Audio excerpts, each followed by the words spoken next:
আমরা এখন সমুদ্রে গেছিলাম টিফিন করে, তো এখন স্নান করে চলে এসেছি। গা ধুয়ে এখন আবার সুইমিং পুলে যাব। আর হোটেলটা তো পুরোটা তোমাদের দেখানো হয়নি, হোটেলটা বাইরে দিয়ে দেখাবো। তার আগে এখানটা দেখিয়ে দিই, এই যে লিফট দিয়ে উঠেই সোজা আমাদের রুম। আর রুমটা তোমাদেরকে তো শেয়ার করবই। এই লিফটের সোজাসুজি একদম পেয়েছি আমরা আমাদের রুম, দেখতেই পাচ্ছ। আর রুমে ঢুকেই ও সব চালিয়ে দিয়েছে। এখানে একটা মিনি ফ্রিজ আছে, একটা সোফা, একটা টেবিল, আর বেড তো আছেই, সাইড টেবিলও আছে, টিভি ক্যাবিনেট আছে, সঙ্গে এখানে একটা ড্রেসিং টেবিল টাইপ আছে।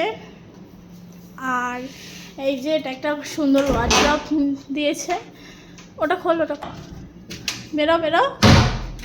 আর এই যে এটা ওয়াশরুমটাও খুব পরিষ্কার, খুব সুন্দর। তো এটাই হলো আমাদের রুম। আমার তো খুব পছন্দ হয়েছে। তোমাদের কাদের কাদের ভালো লেগেছে আমাকে অবশ্যই জানিও। আর যদি তোমরা এই রুম নিতে চাও তো দীঘার একদম সমুদ্রের সামনে দ্য রয়্যাল সি, তোমরা এসে দেখতে পারো। আশা করি তোমাদেরও ভালো লাগে। আর আমার সব থেকে বেশি যেটা ভালো লেগেছে সেটা হচ্ছে এই জিনিসটা, এইটা।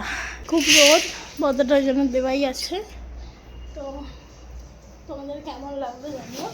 এখন সুইমিং পুলে যাব, তো চলো এসে দেখা হচ্ছে।